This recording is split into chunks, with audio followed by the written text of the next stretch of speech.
ಇನ್ನು ಮೇಷದಿಂದ 5ನೇ ಮನೆಯಲ್ಲಿ ರವಿ ಕೇತು ಬುಧ ಸಂಯೋಗದಿಂದ, ಇದು ಅವಶ್ಯಕವಾಗಿ ಎಲ್ಲರೂ ಕೂಡ ತಿಳ್ಕೊಳ್ಳಬೇಕಾದಂಥ ವಿಚಾರ.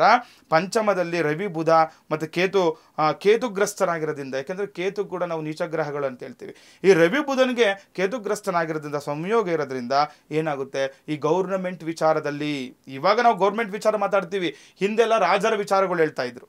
ನಮ್ಮನ್ನು ಆಳ್ವಿಕೆ ಮಾಡೋರೆಲ್ಲ ಅವರೇ ಅಲ್ವಾ, ಈ ಯಾರು ಆಳ್ವಿಕೆ ಮಾಡ್ತಾ ಇರ್ತಾರೆ ಅವರಿಗೆ ಇದರಿಂದ ತೊಂದರೆಗಳಾಗಬಹುದು, ಒಂದು ಬದಲಾವಣೆಗಳಾಗುವಂತಹ ಮುನ್ಸೂಚನೆ ಇರುತ್ತೆ ಅಂತ ಹೇಳುತ್ತೆ. ಹಾಗಾಗಿ ಇವಾಗ ನೋಡ್ಕೊಳ್ಬೇಕು ನೋಡಿ, ಸಿಂಹರಾಶಿಯಲ್ಲಿ ಅಗ್ನಿತತ್ವ ರಾಶಿ, ಸ್ವಲ್ಪ ಕೋಪ ಜಾಸ್ತಿ ಆಗ್ಬಿಡುತ್ತೆ ಇವ್ರಿಗೆಲ್ಲ.